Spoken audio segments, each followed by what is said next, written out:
Durante 7 años viví como una mendiga en mi propia casa de $2.3 millones, hasta el día en que descubrí la verdad en el periódico y decidí vengarme. Mi nombre es Elena Vázquez, tengo 67 años y hoy les voy a contar la historia más dolorosa y a la vez más liberadora de mi vida. Una historia que me enseñó que a veces el amor mal entendido puede convertirse en la peor de las traiciones. Si me ven ahora, probablemente pensarían que soy una mujer afortunada. Y sí, en muchos sentidos lo soy. Vivo en una casa hermosa en las lomas de Chapultepec.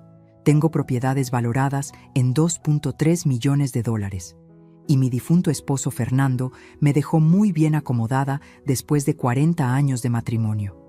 Pero hace 7 años, cuando todo esto comenzó, yo era una mujer recién enviudada, sola en una casa demasiado grande, con el corazón roto y sin nadie a quien dejarle todo lo que habíamos construido. Fernando y yo nunca pudimos tener hijos. Intentamos durante años, gastamos una fortuna en tratamientos, pero Dios tenía otros planes para nosotros. Por eso mi familia eran mis sobrinos, especialmente Roberto, el hijo de mi hermana menor, María Concepción, que había fallecido de cáncer cuando él tenía apenas 15 años. Desde entonces, yo me convertí en algo así como su segunda madre. Pagué sus estudios en la universidad, lo ayudé cuando se casó con Carmen, estuve presente cuando nacieron sus 2 niños. Era un martes lluvioso de octubre cuando mi vida cambió para siempre. Estaba en la cocina preparando café de olla como todas las tardes, cuando sonó el timbre. Al abrir la puerta, mi corazón se desplomó. Ahí estaba Roberto, mi niño querido, pero ya no era el joven exitoso que recordaba. Su rostro estaba demacrado, tenía ojeras profundas y su ropa, aunque limpia, se veía gastada. Junto a él, Carmen sostenía la mano de sus 2 pequeños, Diego de 8 años y Sofía de 6, que se escondían detrás de las piernas de su madre como animalitos asustados. «Tía Elena», me dijo Roberto, y su voz se quebró como si fuera otra vez ese adolescente huérfano que había llegado a mi puerta años atrás. «Necesitamos tu ayuda». Les dije que pasaran, les serví café a los adultos y chocolate caliente a los niños. Mientras Carmen limpiaba discretamente las lágrimas de sus ojos, Roberto me contó su historia. La empresa constructora donde trabajaba como ingeniero en Puebla había quebrado de la noche a la mañana. El dueño había huido con todo el dinero, dejando a 200 familias sin trabajo y sin sus liquidaciones. «Llevamos 4 meses sin trabajo, tía. Vendimos todo lo que pudimos, hasta los muebles de la casa. El dueño de la casa nos dio una semana más para pagar el alquiler atrasado o nos echa a la calle». Carmen, que hasta entonces había permanecido callada, alzó la vista y me miró con esos ojos desesperados que solo una madre puede tener. «Los niños no han comido bien en semanas, doña Elena. Diego ya no quiere ir a la escuela porque los otros niños se burlan de sus zapatos rotos».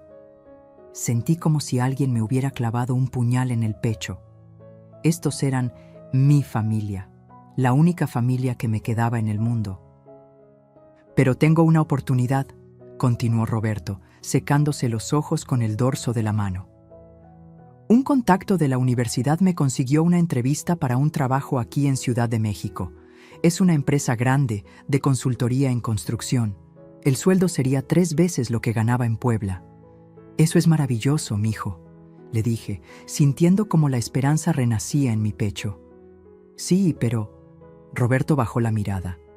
«Necesitamos un lugar donde quedarnos mientras me establezco». «Solo unos meses, tía. Te prometo que no será más de 6 meses. En cuanto reciba mi primer sueldo, buscaremos nuestra propia casa». Miré a esos niños, tan pequeños, tan inocentes. Diego tenía la misma sonrisa tímida que Roberto de pequeño, y Sofía me miraba con esos ojos grandes y confiados, como si yo fuera su ángel de la guarda. «Roberto, hijo», le dije sin dudarlo ni un segundo, «esta casa es demasiado grande para mí sola. Ustedes se van a quedar aquí el tiempo que necesiten». La transformación fue instantánea. Carmen se echó a llorar, pero ahora de alivio. Los niños comenzaron a sonreír tímidamente. Roberto se levantó y me abrazó tan fuerte que pensé que me iba a quebrar las costillas. Tía, no sabes lo que esto significa para nosotros. Te vamos a pagar alquiler en cuanto yo empiece a trabajar. No digas tonterías, le respondí. La familia no le cobra a la familia. Esa misma tarde los ayudé a acomodarse. Les di la recámara principal, con su baño completo y vista al jardín. Los niños eligieron el cuarto de juegos como su habitación. Yo me mudé al estudio, un espacio más pequeño pero cómodo. Pero tía, no podemos echarte de tu recámara, protestó Carmen, aunque ya estaba colgando su ropa en el closet. No me echan, mija. Además, tengo el departamento pequeño en La Condesa que Fernando me regaló en nuestro aniversario número 20. Si necesito más espacio, puedo quedarme allá algunas noches. Lo que no les dije es que ese departamento lo tenía rentado a una pareja de estudiantes extranjeros que me pagaban $800 mensuales. Tendría que pedirles que se fueran, pero valía la pena por tener a mi familia cerca. Los primeros días fueron como una luna de miel. Carmen cocinaba esas tortillas hechas a mano que a mí ya se me habían olvidado cómo hacer. Roberto jugaba fútbol con los niños en el jardín todas las tardes. Las noches las pasábamos viendo televisión juntos, como una familia real. Pero fue en esa primera semana cuando comencé a notar las primeras señales que, si hubiera sido más inteligente, me habrían puesto en alerta. Carmen inspeccionaba cada rincón de la casa con una curiosidad que iba más allá de lo normal. Medía los cuartos, tomaba fotos para mandárselas a mi mamá, preguntaba por el precio de cada mueble, cada cuadro, cada adorno. Roberto evitaba hablar de fechas específicas. Cada vez que yo mencionaba los 6 meses, él cambiaba el tema o decía cosas como, ya veremos cómo van las cosas, hay que ser flexibles. Y había algo más, algo que mi corazón no quería admitir, pero mi mente ya había notado. Cuando llegaron esa tarde, sus maletas eran pocas y parecían contener lo básico. Pero al tercer día llegó un camión de mudanzas con muebles, cajas, una pantalla enorme y cosas que definitivamente no parecían de personas que lo habían perdido todo. Cuando les pregunté al respecto, Roberto me explicó que un amigo les había guardado sus cosas más valiosas. Carmen agregó que habían vendido solo lo que no podían transportar. Tenía sentido. O al menos, eso me dije a mí misma. Porque cuando amas a alguien como familia, cuando has criado a alguien como si fuera tu propio hijo, no quieres creer que sea capaz de mentirte. No quieres ver las banderas rojas que están ondeando frente a tus narices. Y así fue como, sin darme cuenta, abrí la puerta de mi casa y de mi corazón a lo que se convertiría en los 7 años más dolorosos de mi vida. Pero como les digo, esa primera semana fue hermosa, porque aún no sabía que mi generosidad estaba a punto de convertirse en mi mayor vulnerabilidad y que el amor incondicional que sentía por Roberto sería el arma que él usaría para destruir mi paz. Lo que sí sabía, aunque no lo quería admitir, es que algo ya había cambiado en el aire de mi casa. Y que tal vez, solo tal vez, esos 6 meses iban a convertirse en mucho, mucho más tiempo del que habíamos acordado. Los primeros 6 meses pasaron volando, pero no de la manera hermosa que yo había imaginado. Cada día que pasaba, me sentía más como una extraña en mi propia casa. Al principio, pensé que era normal. Después de todo, ellos eran 4 personas acostumbradas a vivir juntas, y yo era solo una. Tenían sus rutinas, sus horarios, su manera de hacer las cosas. Yo trataba de adaptarme, de no estorbar, pero había pequeñas cosas que me incomodaban, aunque me daba pena decirlo. Cuando llegaba a desayunar por las mañanas, Carmen ya había servido la mesa, pero solo para 4 personas. «Ay, doña Elena, no sabía que iba a bajar tan temprano», me decía siempre con esa sonrisa que no llegaba a sus ojos. «¿Le sirvo un plato?». Me sentía como si tuviera que pedir permiso para comer en mi propia cocina. Los domingos, cuando yo quería usar la sala para ver mis telenovelas, Roberto ya había puesto el fútbol en la pantalla. «Tía, espérate tantito, ya va a terminar el partido», me decía sin siquiera voltear a verme. Pero el partido nunca terminaba. Siempre había otro partido, o análisis, o repeticiones. Y cuando tocaba limpiar, Carmen había reorganizado toda la casa para que fuera más funcional. Mis adornos fueron a dar a una caja para que no se rompan con los niños. Las fotos de Fernando y mías desaparecieron de la sala porque hacían que el espacio se viera recargado. «Es temporal, tía», me aseguraba Roberto cuando yo protestaba suavemente. «Cuando nos mudemos, todo vuelve a su lugar». Pero lo que más me dolía era la manera en que hablaban de la casa cuando pensaban que yo no los escuchaba. Una tarde, estaba regando las plantas del jardín trasero cuando oí a Carmen por la ventana abierta de la cocina, hablando por teléfono con su mamá. «No, ma, la casa está padrísima. Tiene 3 recámaras, jardín con piscina, está en la mejor zona de la ciudad. Los niños van a una escuela privada que cuesta una fortuna. Roberto dice que si todo sale bien, tal vez podamos quedarnos más tiempo. Sí, la señora es muy buena gente, pero ya está grande, ya no usa toda la casa». Sentí como si me hubieran dado una bofetada. ¿Ya estaba grande? ¿Ya no usaba toda mi casa?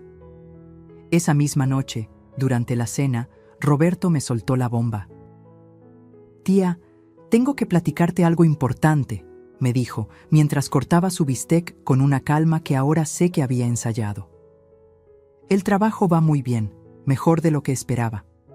«Qué bueno, mijo», le respondí, genuinamente feliz por él. «Sí, pero resulta que la empresa quiere que monte mi propia área de consultoría. Sería como un socio independiente, ¿entiendes?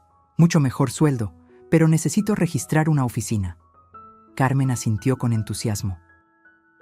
«Imagínate, doña Elena, Roberto va a ser su propio jefe».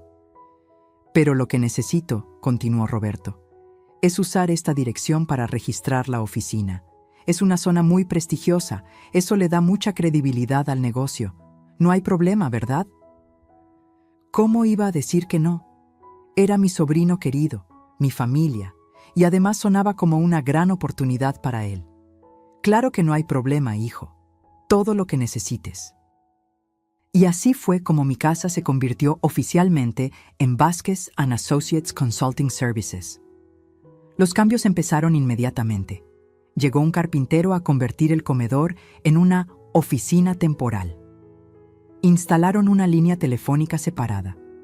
Compraron una impresora industrial que hacía un ruido horrible cada vez que funcionaba. «Es solo hasta que encuentre una oficina real», me prometía Roberto cada vez que yo me quejaba del ruido. Pero las oficinas reales nunca llegaron. En cambio, llegaron los clientes. Hombres en trajes caros tocaban mi puerta preguntando por el ingeniero Vázquez. Se reunían en mi comedor, bebían mi café, usaban mi baño, y yo me escondía en mi cuarto como si fuera una intrusa. Un día, mientras limpiaba el jardín, llegó un tipo en una camioneta del año preguntando por Roberto. Cuando le dije que no estaba, me miró extrañado. «¿Usted es la empleada doméstica?» «No», le respondí con dignidad. «Soy la dueña de la casa». El hombre se rió. «Ah, disculpe, señora, es que don Roberto me había dicho que vivía solo con su familia». Esas palabras se me clavaron como espinas. Roberto le había dicho a sus clientes que vivía solo. Esa noche lo confronté. «Roberto, ¿por qué le dijiste a ese señor que vivía solo?» Roberto ni siquiera levantó la vista de su computadora. «Ay, tía, no le hice caso. La gente habla mucho. Además, para efectos de negocios, es más fácil decir que es mi casa. ¿No entiendes?» No, no entendía. No entendía por qué mi existencia tenía que ser un secreto en mi propia casa. Pero lo peor aún estaba por venir. Cumplidos los 6 meses, yo esperaba la conversación sobre su mudanza. En lugar de eso, Roberto llegó con una noticia increíble. «Tía, no vas a creer lo que pasó. Gané mi primer contrato grande. Son $50,000 por un proyecto de 8 meses». Carmen gritó de emoción. Los niños brincaron. Yo también me alegré, porque significaba que ya podían independizarse. «Entonces ya pueden buscar su casa», les dije con una sonrisa. El silencio que siguió fue ensordecedor. «Bueno, tía, dijo Roberto rascándose la cabeza. Es que justo por este contrato necesito quedarme aquí un poco más. Los clientes ya conocen esta dirección, ya está registrada la empresa aquí. Sería contraproducente mudarme justo ahora que está despegando el negocio. Además, agregó Carmen, los niños ya se adaptaron a la escuela del barrio. Diego está en el equipo de fútbol. Sofía tiene sus amiguitas. Sería muy cruel sacarlos justo ahora. Y ahí estaba yo otra vez, siendo la mala si decía que no, siendo la tía cruel que le iba a arruinar el futuro a Roberto y traumar a los niños. Solo 6 meses más, me prometió Roberto tomándome las manos. En cuanto termine este proyecto, nos mudamos. Te lo juro por mi mamá, que en paz descanse. Y yo, tonta de mí, volví a creer. Pero esa noche, mientras estaba acostada en mi cuarto pequeño escuchando el ruido de la impresora que funcionaba hasta altas horas, me di cuenta de algo que me heló la sangre. Roberto ya no me decía tía, con el mismo cariño de antes. Ahora sonaba mecánico, automático. Carmen ya no me preguntaba si necesitaba algo, simplemente asumía que yo me las arreglaría sola. Y los niños, que al principio corrían a abrazarme cuando llegaba, ahora apenas me saludaban. Me estaba convirtiendo en un fantasma en mi propia casa. Y lo más aterrador de todo es que empezaba a darme cuenta de que tal vez, solo tal vez, esos otros 6 meses se iban a convertir en otros 6 meses más. Y luego otros, y otros.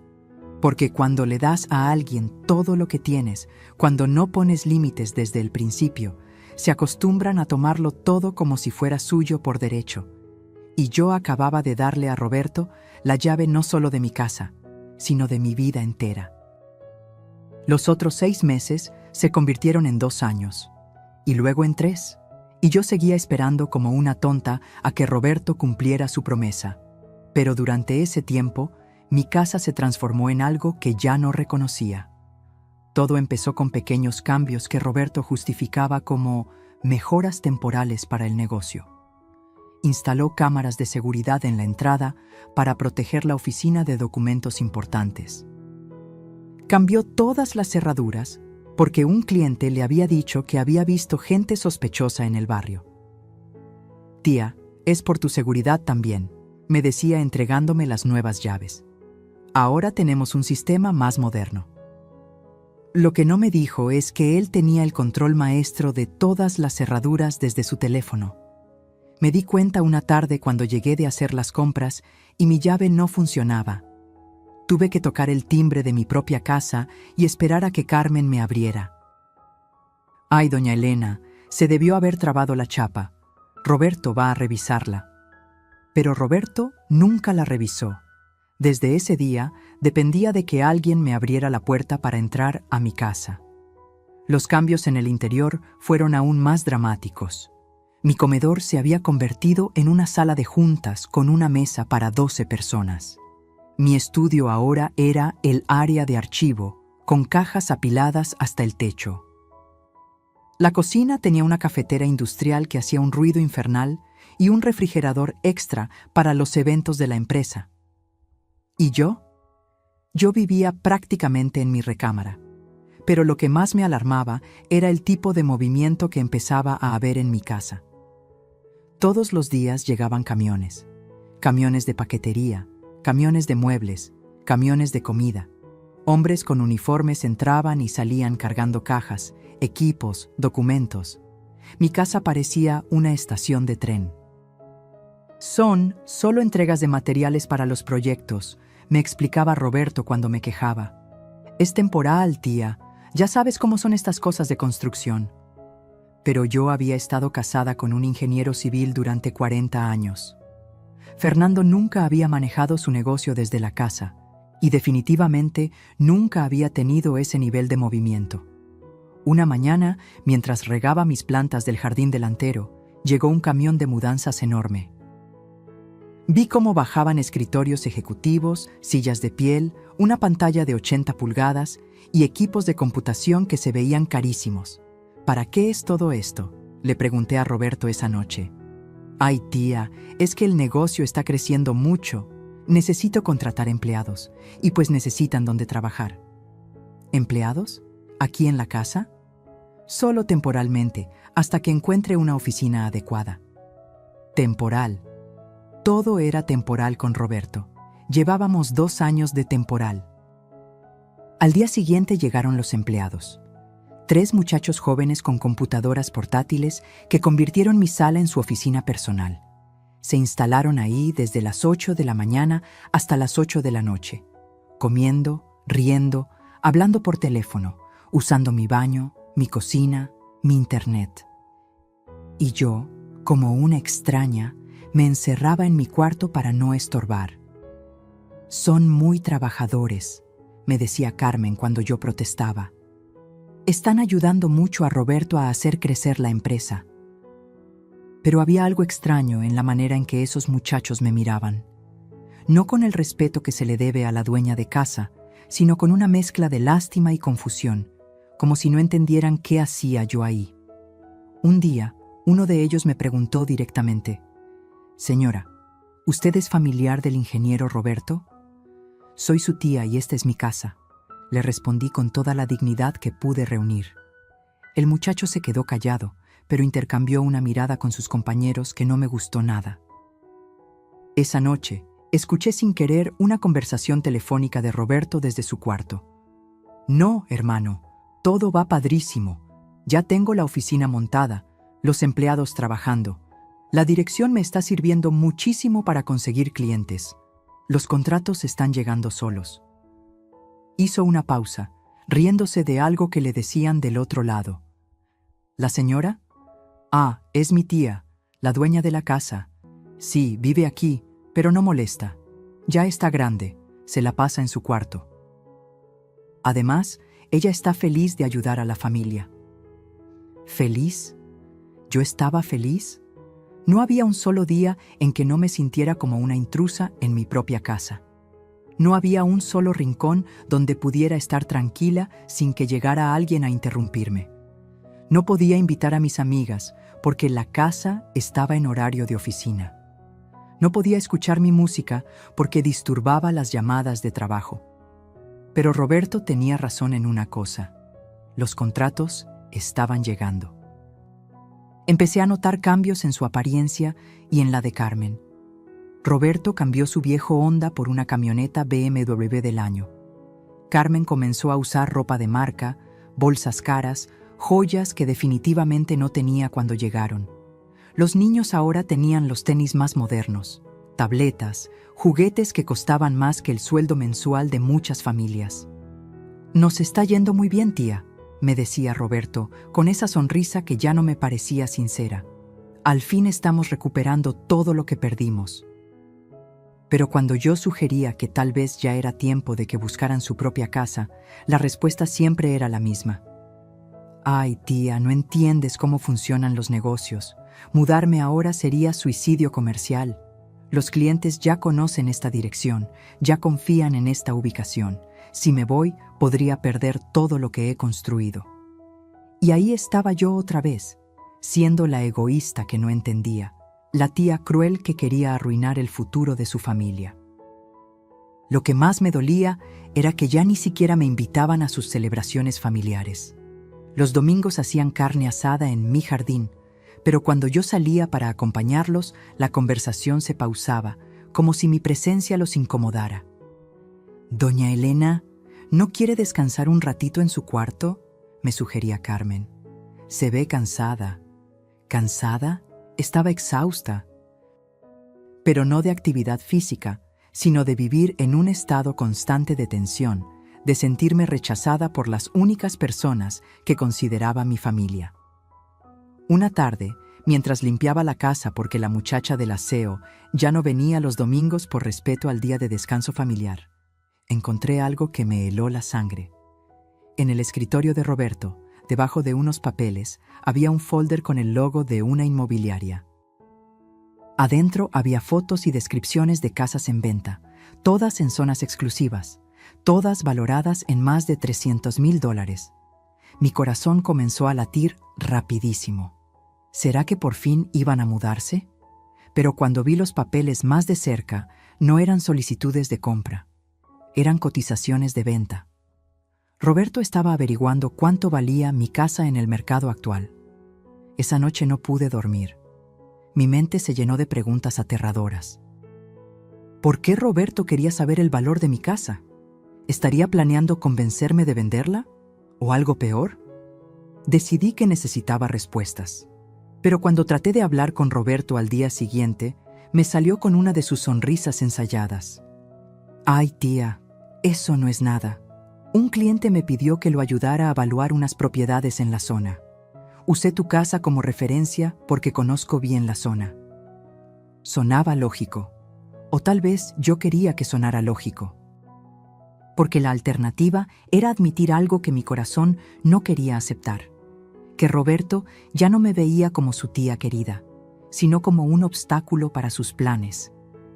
Y que mi generosidad, mi amor incondicional, mi necesidad de sentirme útil y querida, se había convertido en la herramienta perfecta para mi propia destrucción. Pero aún no sabía hasta dónde llegaba su traición. Aún no sabía que lo que yo estaba viviendo era solo la punta del iceberg de una mentira mucho más grande y dolorosa. Una mentira que estaba a punto de descubrir de la manera más humillante posible. Llevábamos ya 4 años cuando descubrí la verdad más dolorosa de mi vida. Y como todo lo terrible que nos pasa, llegó en el momento más inocente, cuando menos lo esperaba.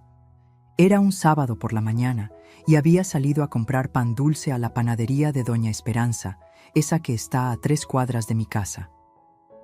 Necesitaba aire fresco, alejarme aunque fuera por 1 hora del ruido constante de la oficina que había devorado mi hogar. Mientras esperaba mi turno para que me despacharan mis conchas favoritas, llegó mi vecina Mercedes, esa señora elegante que vive en la casa de enfrente y que siempre me había tratado con mucho respeto. «¡Elena!», me gritó emocionada. «¡Felicidades, muchacha! Ya me enteré de las buenas noticias». Yo la miré confundida. «¿Cuáles noticias, Mercedes?» «Pues del contrato millonario que ganaron los dueños de tu casa. Está en el periódico de hoy, en la sección de negocios. $3.2 millones. ¡Qué orgullo que tengas inquilinos tan exitosos!». Sentí como si el piso se abriera debajo de mis pies. ¿Inquilinos? Mercedes, esa es mi casa. Roberto es mi sobrino. La cara de Mercedes cambió completamente. Se puso pálida, como si acabara de cometer el error más grande de su vida. «Ay, Elena, yo pensé...». «Es que en el periódico dice que el ingeniero Roberto Vázquez, dueño de Vázquez & Associates, ganó el contrato para la construcción del nuevo hospital del gobierno del estado.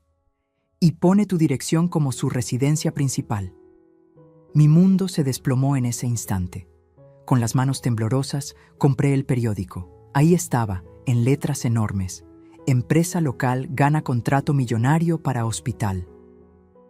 Y debajo, una foto de Roberto en traje, sonriendo junto a funcionarios del gobierno, posando frente a mi casa como si fuera el dueño. La nota decía que Roberto Vázquez, exitoso empresario de la construcción con sede en las lomas de Chapultepec, había ganado el contrato más grande en la historia de su empresa. $3.2 millones para construir el nuevo Hospital General del Estado. Regresé a casa temblando. Roberto estaba en el jardín, hablando por teléfono, riéndose a carcajadas. Cuando me vio llegar, colgó rápidamente. «Tía, ¿cómo te fue en tus compras?». Le puse el periódico enfrente de su cara. «¿Me vas a explicar esto?». Roberto ni siquiera se inmutó. Tomó el periódico, lo leyó tranquilamente y me devolvió esa sonrisa que ya había aprendido a odiar. «Ah, sí, se me olvidó contarte. Ganamos un contrato grande, muy grande». «¿Se te olvidó?». «Roberto, son $3.2 millones. Sí, está padrísimo, ¿verdad? Ya con esto vamos a poder expandir mucho la empresa». «¿Y cuándo pensabas decirme? ¿Y por qué en el periódico apareces como si fueras el dueño de mi casa?». Roberto suspiró, como si fuera un adulto hablando con una niña caprichosa. «Tía, ya te expliqué 1000 veces. Para los negocios es más fácil decir que vivo aquí. Los clientes confían más en alguien que tiene una casa propia en una zona como esta. Pero es que sí tienes una casa propia aquí. Es mi casa. Ay, tía, no te pongas dramática. Sabes que consideramos esta casa como nuestra.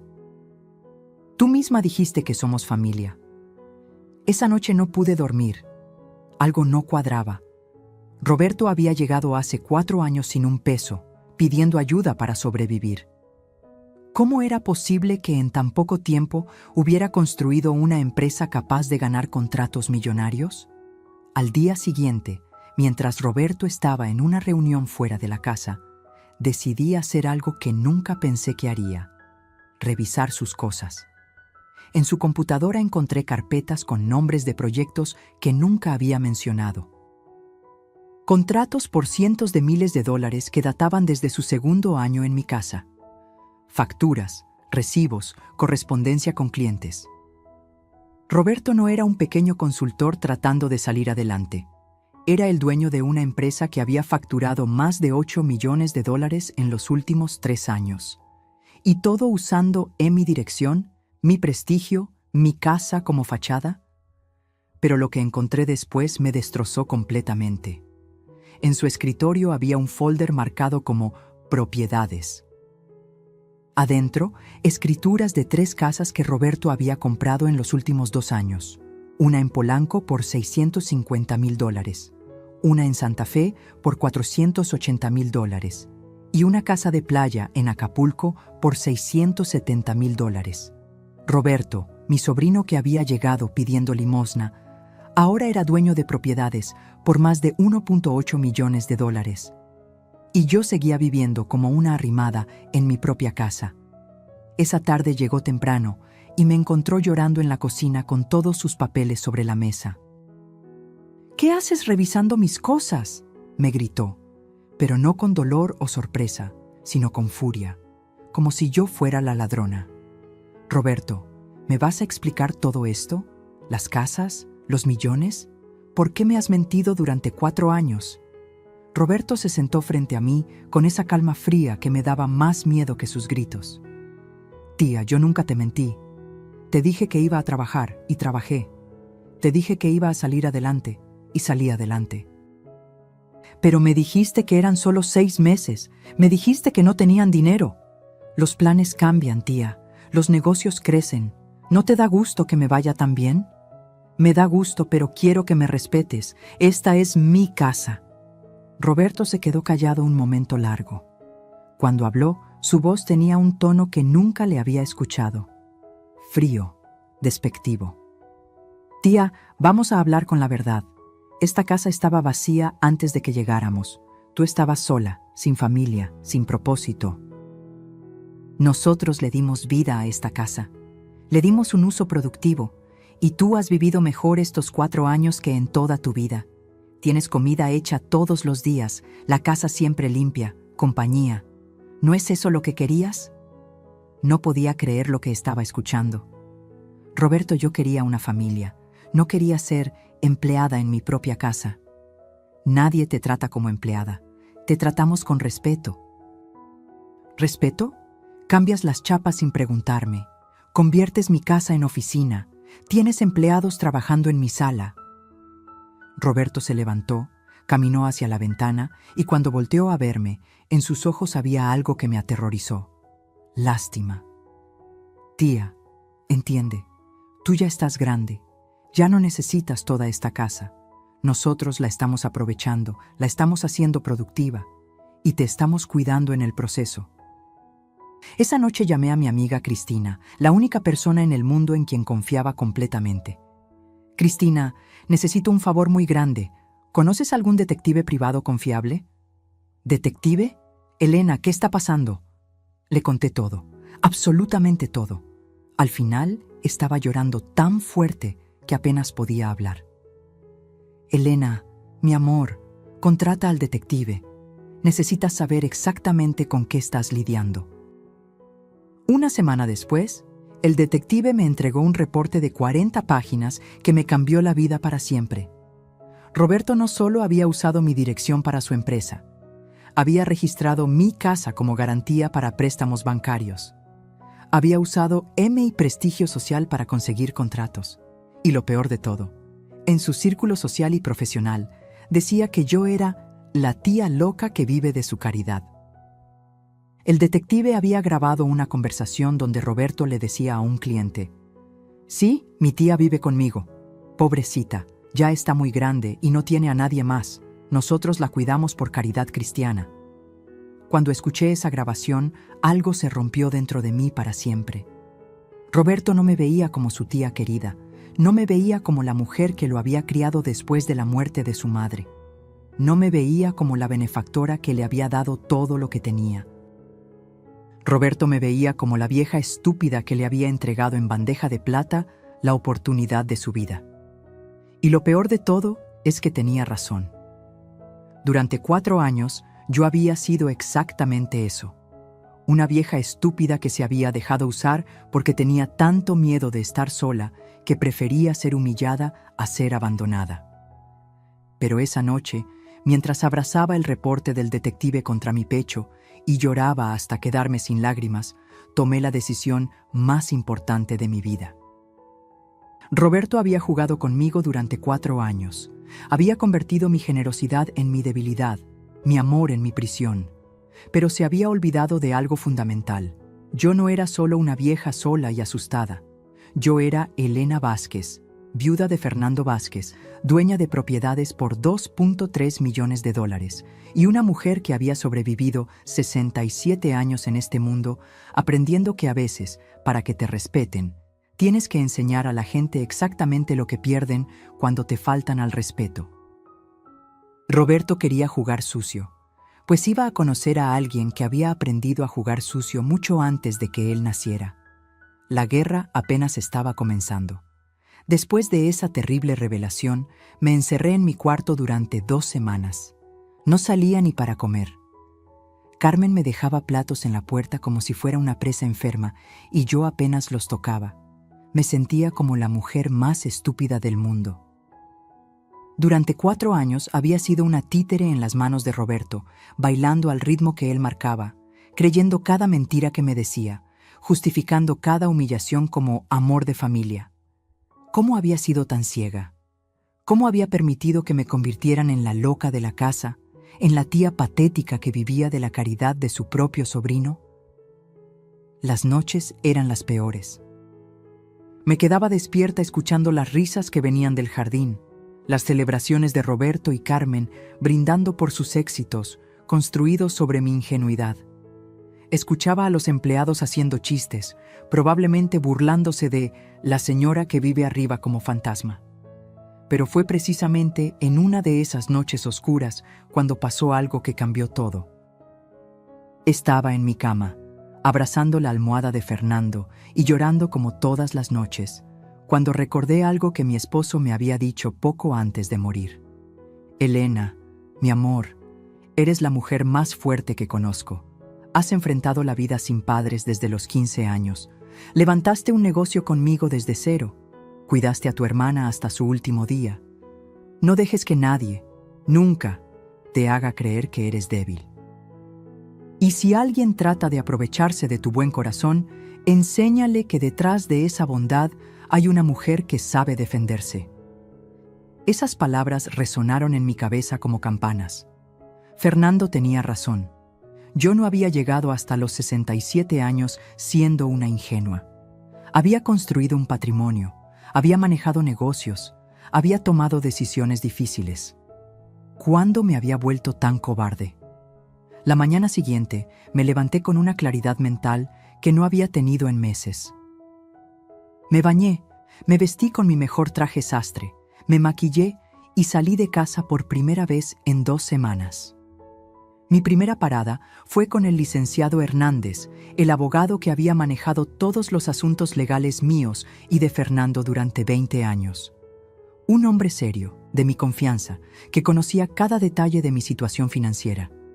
«Licenciado», le dije sin preámbulos, «necesito su ayuda. Alguien está abusando de mi propiedad y de mi buena fe, y quiero saber exactamente cuáles son mis derechos». Le conté toda la historia, cada detalle, cada humillación, cada mentira. El licenciado Hernández me escuchó con la seriedad de un juez, tomando notas constantemente. Doña Elena, me dijo cuando terminé, lo que me está contando constituye varios delitos: uso indebido de propiedad ajena, posible fraude, evasión fiscal. Y civilmente, usted tiene derecho a cobrar por el uso comercial no autorizado de su propiedad. ¿Cuánto podría costarle?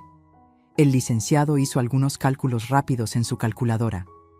Si documentamos bien todo, estamos hablando de mínimo 1.5 millones de dólares en daños.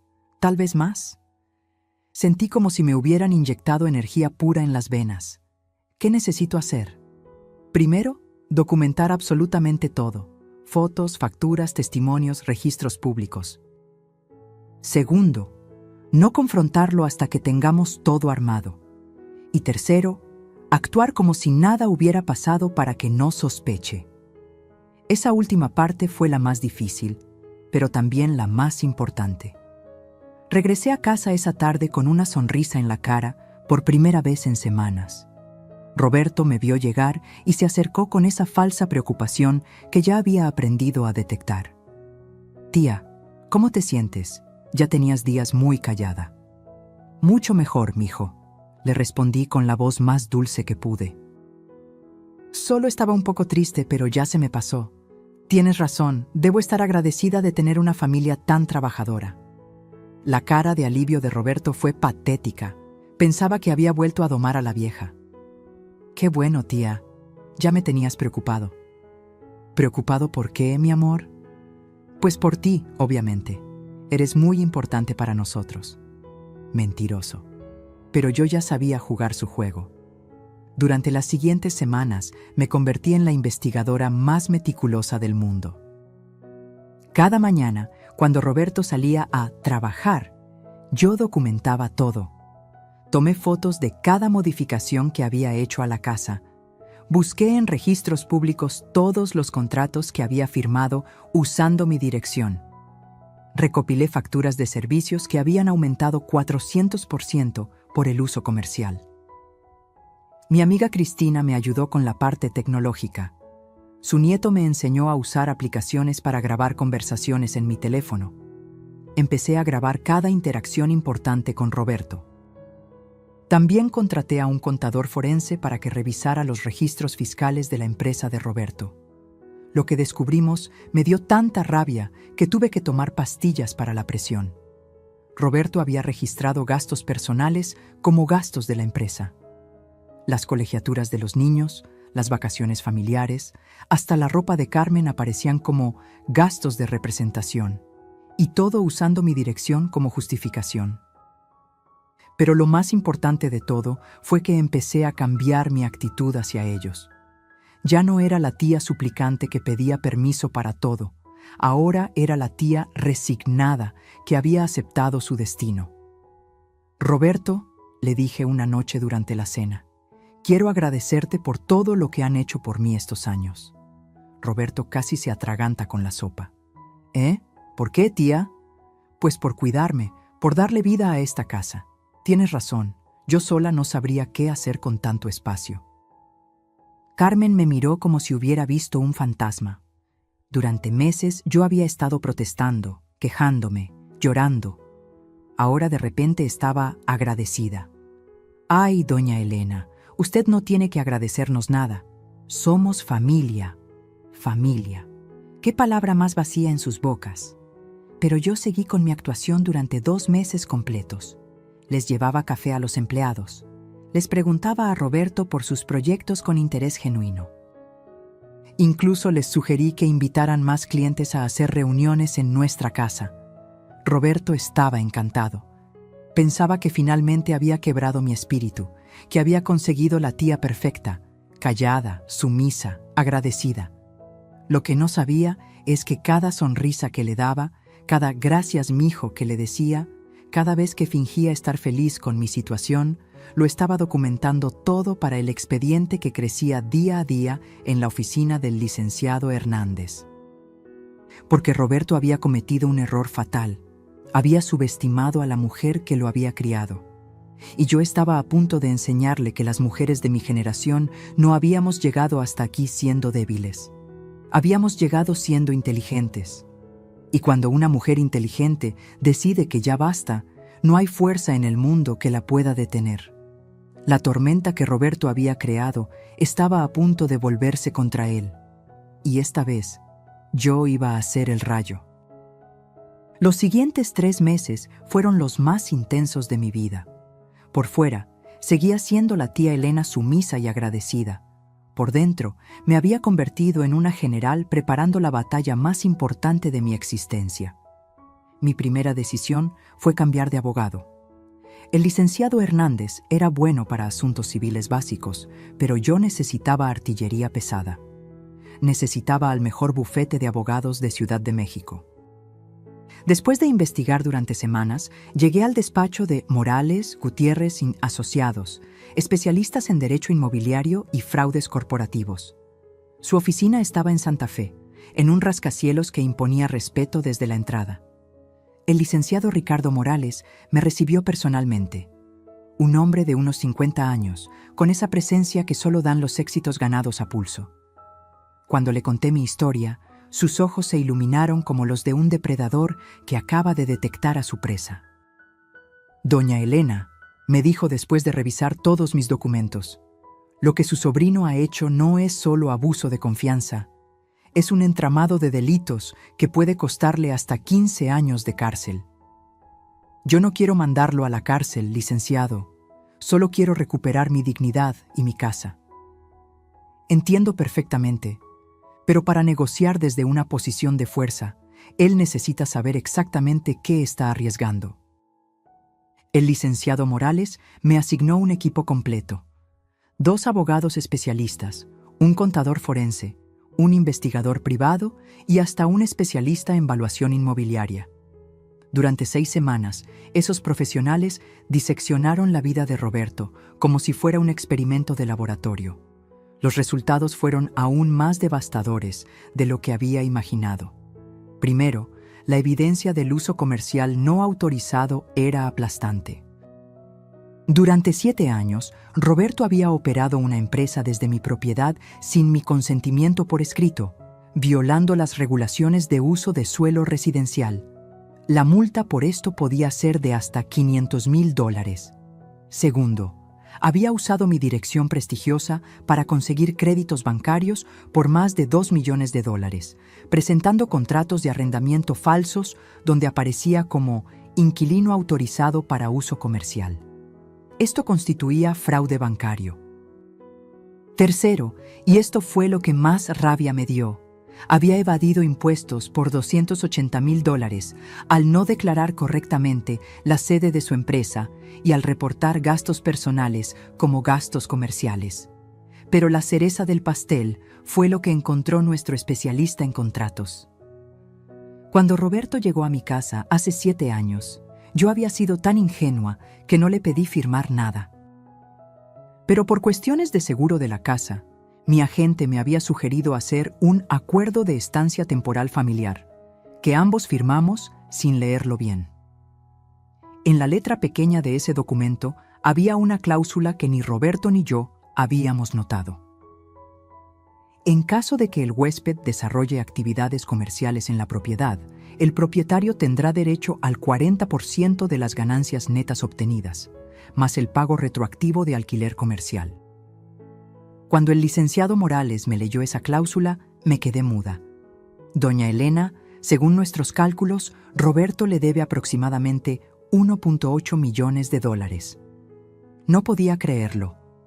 Durante 7 años me había sentido como una mendiga en mi propia casa, y resulta que legalmente Roberto me debía casi $2 millones. Pero el licenciado Morales no se detuvo ahí. Vamos a coordinar con 3 instancias simultáneamente. Hacienda va a auditarlo por evasión fiscal. El municipio lo va a multar por uso de suelo irregular, y nosotros vamos a demandarlo civilmente por el dinero que le debe. ¿Todo al mismo tiempo? Todo al mismo tiempo. Así no tendrá tiempo de esconder activos o preparar defensas. Mientras los abogados preparaban el aspecto legal, yo me encargué de la guerra psicológica. Empecé a hacer comentarios inocentes durante las cenas familiares. Roberto, ¿sabes qué? Vi en las noticias que el gobierno está auditando muchas empresas de construcción. Qué bueno que tú siempre has tenido todo en orden, ¿verdad? Roberto casi se atraganta con el agua. ¿Por qué dices eso, tía? Ay, por nada, mijo. Solo que decían que buscan empresas que no hayan declarado bien sus oficinas o que hayan evadido impuestos. Pero tú eres muy responsable, seguro nunca has tenido problemas con eso. Carmen me miraba con esa sonrisa nerviosa que pone la gente cuando no sabe si está siendo inocente o sarcástica. También empecé a hacer preguntas sobre sus propiedades. Carmen, ¿ya decidieron a cuál de sus casas se van a mudar cuando terminen sus proyectos aquí? ¿Cuáles casas, doña Elena?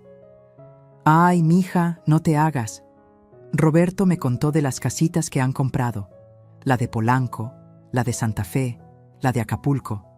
Qué orgullo me da que les vaya tan bien. El silencio que siguió fue delicioso. Roberto nunca les había dicho a mí oficialmente que tenía esas propiedades. Carmen lo miró como preguntando, ¿de qué está hablando? Tía, me dijo Roberto con voz tensa, creo que estás confundida. ¿Confundida? No, mi amor, tengo muy buena memoria. Además, están registradas en el catastro público. Cualquiera puede verificarlo. Esa noche los escuché discutiendo en su cuarto. Carmen le reclamaba por qué no le había dicho de las otras propiedades. Roberto le gritaba que cerrara la boca, que yo estaba actuando muy raro últimamente. Tenían razón, sí estaba actuando raro, pero ellos interpretaron mi nueva actitud como senilidad cuando en realidad era estrategia pura. El toque final llegó cuando contraté a un valuador independiente para que evaluara mejoras que quería hacer a la casa. El valuador llegó un martes por la mañana cuando Roberto estaba en una reunión de trabajo. Revisó cada modificación que habían hecho: la oficina, la sala de juntas, las instalaciones comerciales, todo. Su reporte fue devastador. Roberto había aumentado el valor comercial de mi propiedad en $320,000, pero había dañado su valor residencial en $180,000 por el uso inadecuado. ¿Y si yo quisiera volver a convertirla en casa familiar?, le pregunté. Necesitaría una remodelación completa. Costo aproximado, $150,000. Perfecto. Otro cargo más para la demanda. A finales de noviembre, teníamos todo listo. Un expediente de 247 páginas con evidencias, testimonios, peritajes, fotografías, documentos oficiales y cálculos detallados. El licenciado Morales programó una junta final conmigo para repasar la estrategia. Doña Elena, cuando ejecutemos todo esto, Roberto va a pasar del éxito absoluto a la ruina total en cuestión de horas. ¿Está segura de que quiere llegar hasta el final? Miré por la ventana de su oficina hacia la ciudad que se extendía abajo. Durante 7 años había vivido como una prisionera en mi propia casa, humillada por las únicas personas que consideraba mi familia. Licenciado, Roberto tuvo 7 años para tratarme con respeto. Tuvo 7 años para ser honesto conmigo. Tuvo 7 años para demostrarme que me quería por lo que soy, no por lo que tengo. Me levanté, tomé mi bolsa y lo miré directamente a los ojos. Ya decidí. El próximo viernes vamos a visitarlo, y va a ser el viernes más difícil de su vida. Cuando salí de esa oficina, ya no era la Elena de antes. Ya no era la viuda sola que mendigaba cariño familiar. Ya no era la tía ingenua que creía en promesas vacías. Ahora era una mujer que había recuperado su poder. Una mujer que estaba a punto de enseñarle a Roberto que subestimar a las personas mayores es el error más caro que se puede cometer. La guerra estaba declarada, y yo tenía todas las armas. Solo faltaba una cosa: decidir si quería destruirlo completamente o darle una oportunidad de redimirse. Pero conociendo a Roberto como ya lo conocía, tenía la sospecha de que él mismo iba a tomar esa decisión por mí. El viernes 15 de diciembre llegó como cualquier otro día. Roberto se levantó temprano, se puso su traje de marca, Desayunó tranquilamente mientras revisaba sus correos y se despidió de Carmen con un beso como siempre. Voy a estar en juntas toda la mañana, mi amor. Regreso para la comida. ¿Vas a llegar a tiempo para la reunión con el cliente de las 3? Le preguntó Carmen mientras servía jugo a los niños. Claro, esa reunión es muy importante. Van a ser otros $500,000 para la empresa. Yo escuché toda esa conversación desde la cocina mientras fingía lavar platos. Me costó trabajo no sonreír. Roberto estaba tan confiado, tan seguro de su éxito, tan acostumbrado a que todo le saliera perfecto. No tenía ni la más mínima idea de lo que estaba a punto de pasarle. A las 10 de la mañana, cuando Roberto salió de casa, yo me vestí con mi mejor traje sastre azul marino, el que Fernando me había regalado para nuestra última boda de aniversario. Me maquillé cuidadosamente, me puse mis aretes de perlas y mi collar favorito. Si iba a recuperar mi dignidad, tenía que verme como la mujer poderosa que realmente era. A las 11:30 sonó el timbre de mi casa. Carmen abrió la puerta y se encontró conmigo parada ahí, pero no sola. Detrás de mí estaban el licenciado Morales, su socio el licenciado Gutiérrez, un notario público, 2 oficiales del municipio, un agente de Hacienda y un oficial judicial. La cara de Carmen se descompuso completamente. «Doña Elena, ¿qué está pasando?» «Buenos días, Carmen», le dije con una voz que ni yo misma reconocí.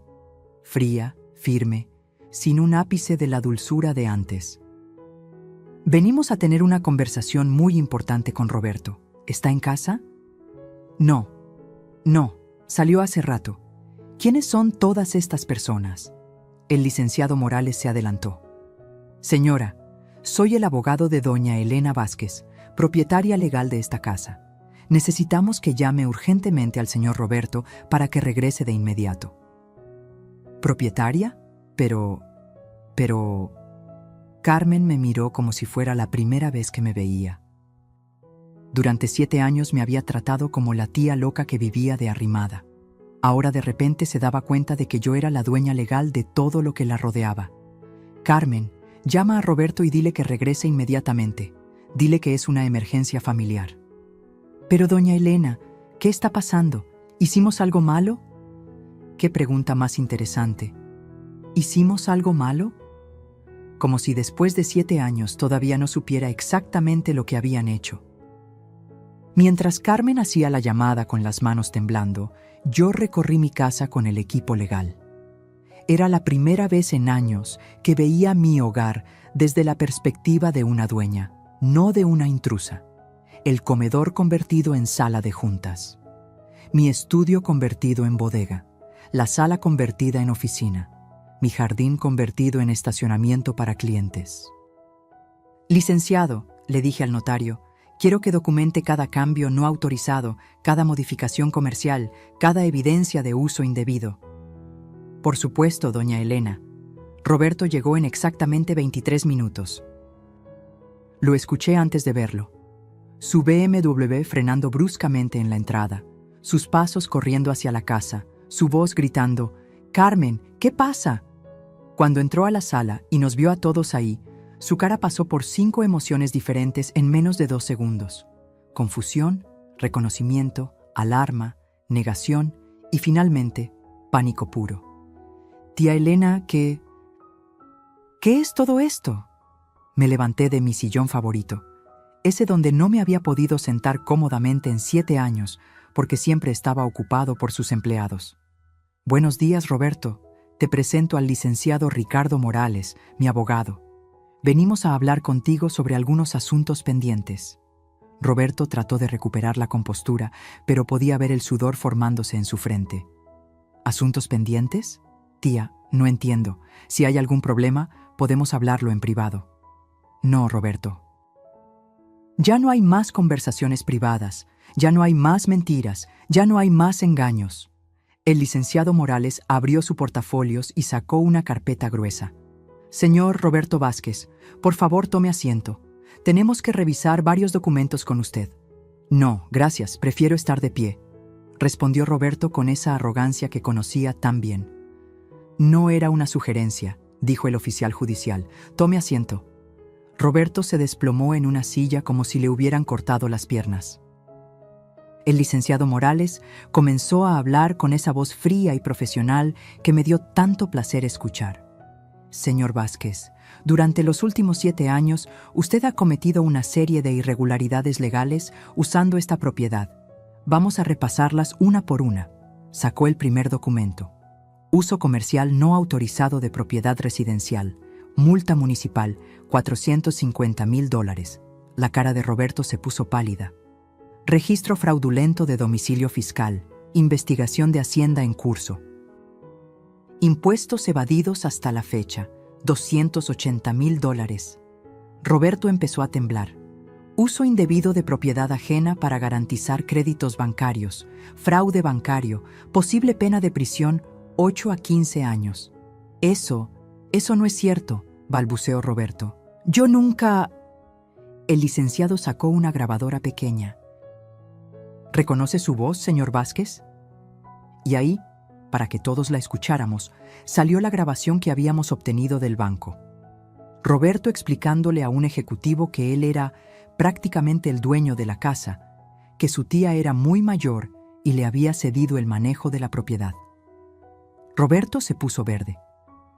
Y finalmente, continuó el licenciado con una sonrisa que daba miedo, el incumplimiento del contrato de estancia temporal que usted firmó hace 7 años. Sacó el documento original, ese que habíamos firmado sin leer bien. Según la cláusula 12b, cualquier actividad comercial desarrollada en la propiedad genera automáticamente el derecho del propietario al 40% de las ganancias netas obtenidas. Roberto dejó de respirar.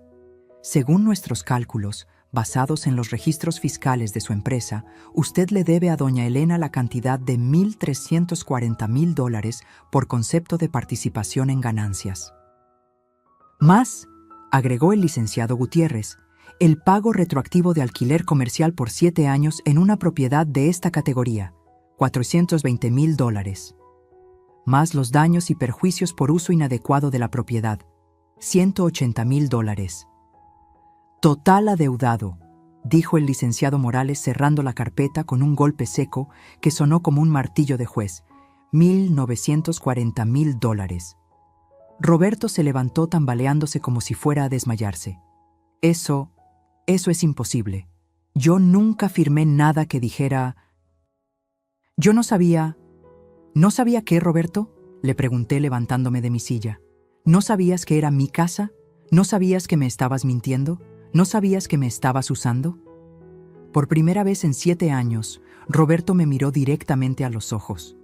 Y lo que vio ahí lo aterrizó completamente. Ya no era su tía débil y manipulable. Tía, por favor, podemos arreglar esto. Yo nunca quise lastimarte. Tú eres mi familia. Yo te quiero. ¿Me quieres?, le pregunté con una risa que no tenía nada de humor. Roberto, durante 7 años me trataste como una empleada en mi propia casa. Durante 7 años me hiciste sentir como una arrimada que vivía de tu caridad. Durante 7 años usaste mi amor hacia ti como un arma contra mí.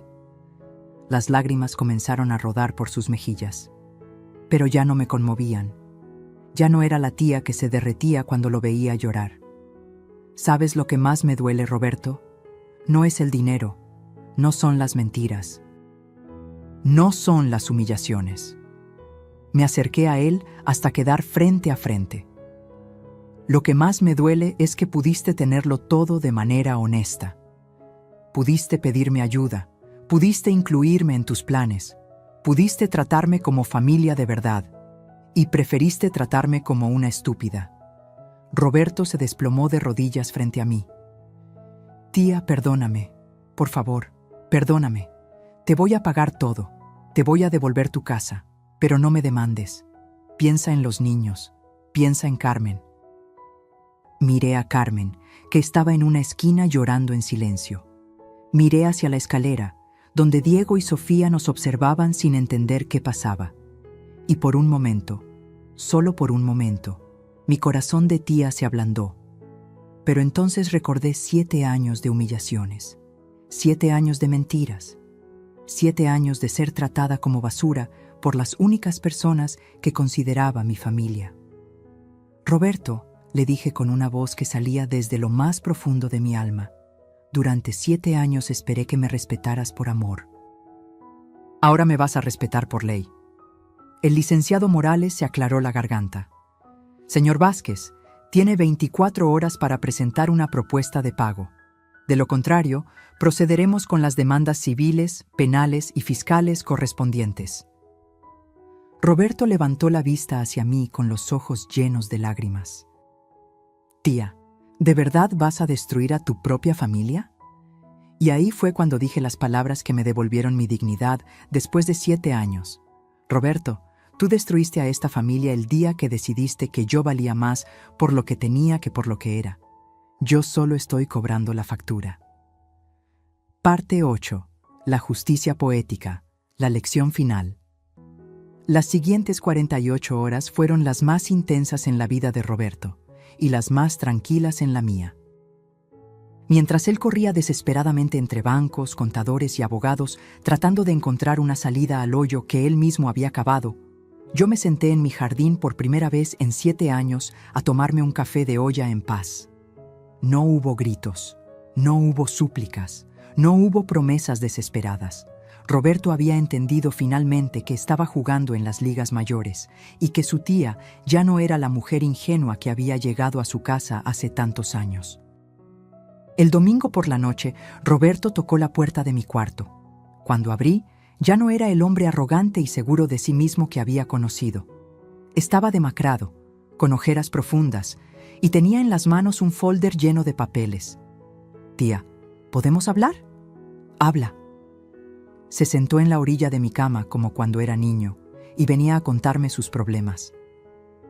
Hablé con mis abogados, hablé con mi contador, hablé con el banco. Hizo una pausa larga, como si las palabras le pesaran toneladas. Tienes razón en todo, en todo. Siguió hablando con una voz que jamás le había escuchado. Pequeña, avergonzada, real. Llevé los contratos a 3 abogados diferentes. Los 3 me dijeron lo mismo, que lo que hice fue fraude, que usé tu casa, tu dirección, tu prestigio para construir mi empresa sin tu autorización real. Abrió el folder y me mostró los papeles. No puedo pagar los 1.9 millones de dólares que te debo, pero puedo ofrecerte esto. Era una propuesta de liquidación. Roberto vendería 2 de sus 3 propiedades, la casa de Polanco y la casa de Santa Fe. Con eso podría pagarme $980,000. Se quedaría solo con la casa de playa, que hipotecaría para pagarme $200,000 adicionales. Es todo lo que puedo hacer, tía. Si no aceptas, voy a ir a la cárcel, Carmen va a quedarse sin nada y los niños van a crecer sabiendo que su papá es un delincuente. Miré los papeles. Era una suma considerable, aunque no era todo lo que me debía legalmente.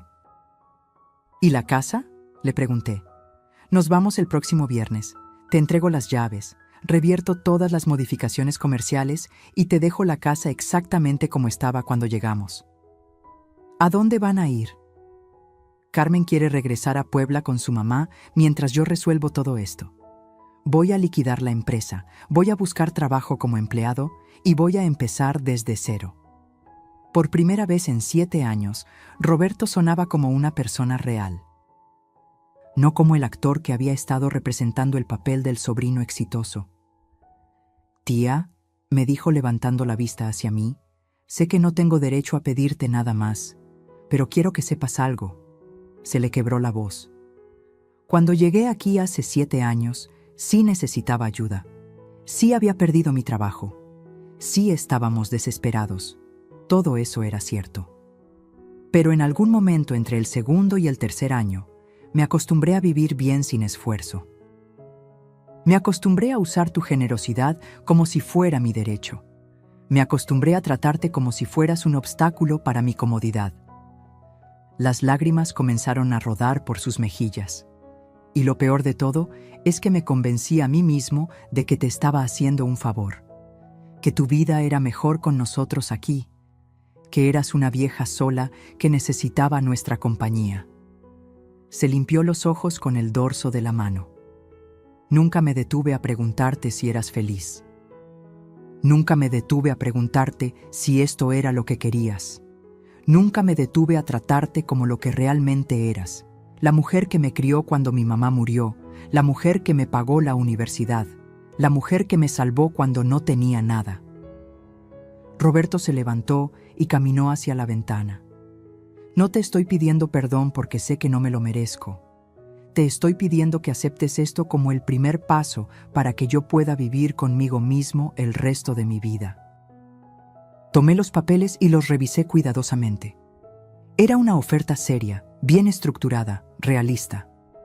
Roberto, le dije después de varios minutos de silencio, voy a aceptar tu propuesta, pero con una condición adicional.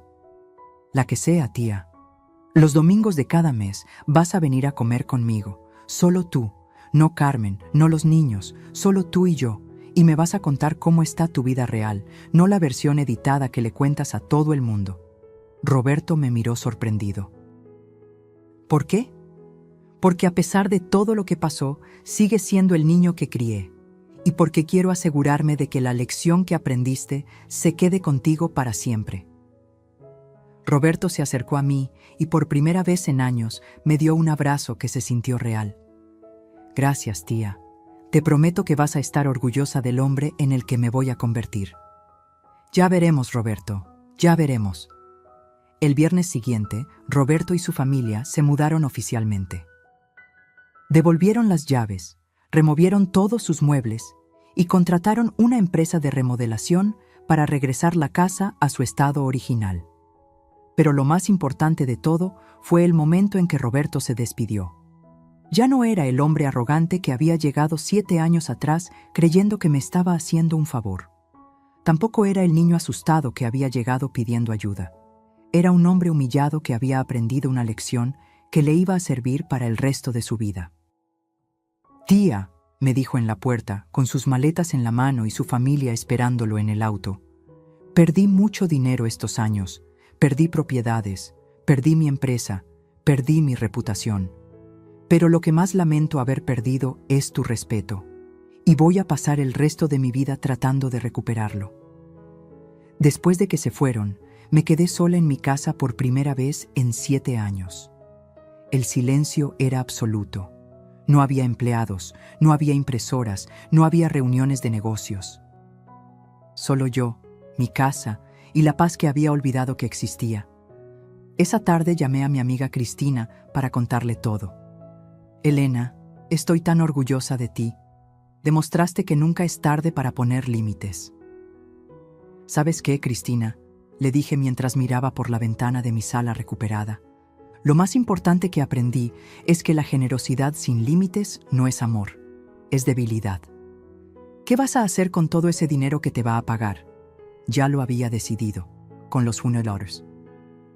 $2 millones que Roberto me pagaría iba a crear la Fundación Elena Vázquez para la Dignidad de los Adultos Mayores.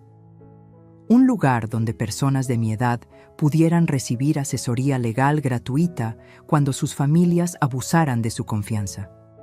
Porque descubrí que mi historia no era única. Había miles de mujeres mayores siendo manipuladas por sus propios hijos y nietos, sintiendo que no tenían otra opción más que aguantar por miedo a la soledad. Roberto cumplió su palabra. Cada primer domingo del mes viene a comer conmigo. Ya no llega en BMW, sino en un auto modesto. Ya no usa trajes de marca, sino ropa sencilla. Ya no habla de contratos millonarios, sino de los proyectos pequeños que maneja como empleado en una empresa de construcción. Pero hay algo diferente en sus ojos. Ya no tiene esa arrogancia ciega que lo cegaba antes. Ahora tiene humildad real. La humildad que solo viene después de haber perdido todo por orgullo. Los niños me escriben cartas desde Puebla. Diego me dibuja flores y Sofía me manda fotos de sus calificaciones. Carmen nunca me ha hablado directamente, pero Roberto me dice que está trabajando en una tienda y que están aprendiendo a vivir con lo que realmente necesitan. ¿Y yo? Yo recuperé algo más valioso que el dinero. Recuperé mi dignidad. Ahora cuando me veo en el espejo, veo a la mujer que siempre fui. Elena Vázquez, dueña de su destino, dueña de sus decisiones, dueña de su respeto. Ya no soy la tía que ruega por amor familiar. Soy la mujer que enseña que el amor verdadero incluye límites claros. Y cada noche, cuando me acuesto en mi cama, en mi casa, rodeada de mi paz, le doy gracias a la vida por haberme dado la fuerza de demostrar que nunca, nunca es tarde para recuperar tu dignidad. Porque al final del día, lo más importante que puedes enseñarle a alguien que amas no es que pueden hacer contigo lo que quieran. Lo más importante es enseñarles exactamente lo que pierden cuando te faltan al respeto. ¿Alguna vez te sentiste usada por la misma familia que más amabas? ¿Alguna vez tuviste que elegir entre la soledad y la humillación? Yo aprendí que es mejor estar sola con dignidad que acompañada sin respeto.